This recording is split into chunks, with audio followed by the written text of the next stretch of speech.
Hey, it's Congressman Garret Graves. I just left the House floor about an hour ago and we finished one of the most important vote series that I've taken since I've been here in the Congress.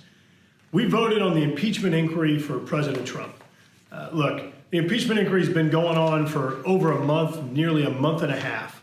The bottom line is that this entire process is absolutely unfair. You would never allow your child, your grandchild, your spouse, your friend, even your enemy to be exposed to a process like this. It is designed to get to a predetermined outcome. There's nothing fair or impartial about it. Selecting who comes, selecting which evidence is going to be released to the public, selecting who's going to testify, which witnesses will be there, hiding or shielding the information from you, the American public, and even from me, the person that you chose to represent you in the U.S. Congress.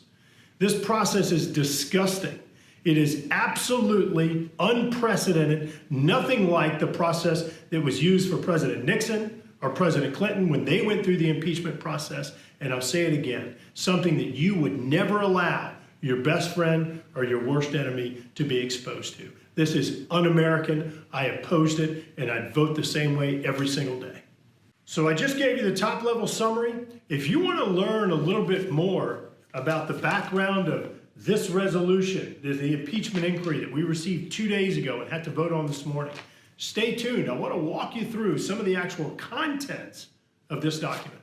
Now, I have spoken to many of you at the grocery store, out on the street, running, and many, many other places, of course. There have been many of you that have called our office, have emailed or otherwise written in, and I can't tell you how much I appreciate you sharing your input, your thoughts on this whole process and how we could best represent you. Now, ultimately, we had to vote yes or no, and I want to walk you through a little bit about how we got to where we are and the way that we ultimately voted. First, I want to ask you to, for just a minute, set aside personalities. Just set them aside. Let's keep in mind, there have been 3 impeachment inquiries in American history. Number 2, in all the people that I've spoken with about this, I would bet that 90+% of the people I've spoken with who said, we want you to vote for impeachment, were people that voted for Hillary Clinton or another candidate. 90+% of the people who said, we want you to impose impeachment, supported President Trump in the last election. I'm going to say it again. Let me ask you to just set that aside for just a minute. As I mentioned, we've had 3 impeachment inquiries in American history. All 3 of those others were handled differently. They started with a vote of the House of Representatives to authorize the impeachment inquiry and, importantly, to lay out due process by which that impeachment inquiry would take place. The impeachment inquiries for President Nixon and President Clinton, the 2 most recent, used virtually an identical process. This one is very, very different. And I want to walk you through some of the things that are in here. This impeachment inquiry resolution we received 2 days ago and voted on it this morning.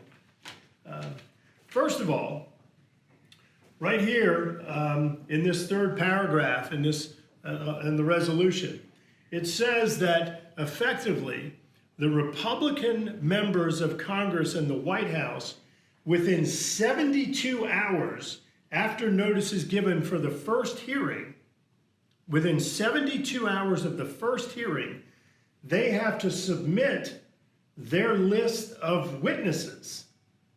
So think about this for just a minute. This impeachment inquiry could go on for a year, potentially.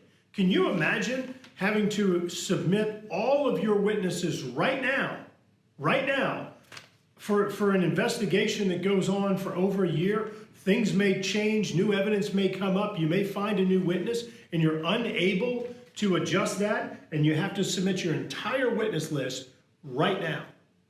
That doesn't follow any judicial process that I'm familiar with, and I think it's wrong. Number 2, can you imagine a scenario where the only way that you could actually subpoena a witness or compel them to come testify is if the other side actually agrees? So if you have a plaintiff and a defense, the plaintiff would have to agree. In this case, Chairman Adam Schiff would have to agree to any witness that the Republicans or that the White House would want to come testify. So you can imagine a scenario if there was a star witness to refute evidence that Adam Schiff didn't want out there, all he would have to do is say, no, I'm not allowing that witness to come. Once again, that doesn't follow any judicial process that I'm familiar with. Number 3, there's a provision in here that allows Chairman Schiff to unilaterally determine what information is sensitive information and therefore not subject to the public. Now, there's no definition of what sensitive information is. This unilaterally allows Chairman Adam Schiff to determine what sensitive information and what information you, the public, and me as your representative will be exposed to help us make informed decisions as we move down the road. Now, here's one of the others that I just find fascinating. On this page, it actually says that only Chairman Adam Schiff determines which information from the impeachment inquiry will actually be sent to the Judiciary Committee for an impeachment. Can you imagine a scenario where there was some evidence that made it crystal clear that you weren't involved or you were innocent, and that information was not allowed to be passed on through the judicial process? There's a term for that, and it's called prosecutorial misconduct. But in this case, it actually makes that lawful. It actually says in here that only Chairman Schiff, only the investigator, only the prosecutor determines what evidence, what information is passed on to the Judiciary Committee for a formal impeachment. Again, that's actually illegal and really just incredible. And so the precedent that has been set here, we can't look at this in terms of personalities. If you love the president or you dislike the president, you can't look at it that way. You got to look at this like an awful precedent. Now, I asked you earlier to set personalities aside, and now let me ask you to actually insert some new ones. What if your son or your daughter, what if your granddaughter or your grandson were accused of a very serious crime? What if they were subjected to this process? What if they were subjected to a process whereby you had one person that unilaterally led the investigation, they chose which people to interview, witnesses or not witnesses, they chose which information was going to be released to the public, which information was going to be released ultimately to the district attorney or to the jury or to the judge? Think about how you could absolutely railroad that investigation and make it end up at the preordained or the predestined conclusion where you want it. You would never stand for your child or grandchild to be treated that way. It's un-American. That's not the process that our judiciary, thankfully, not the process that our judiciary abides by. I wouldn't subject my dog to this, and I certainly would fight to prevent your child or grandchild from being exposed to this new precedent that is unlike anything we have ever seen before.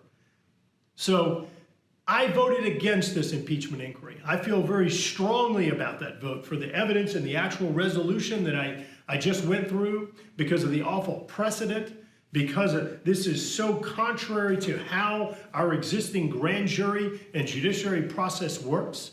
It's simply unfair.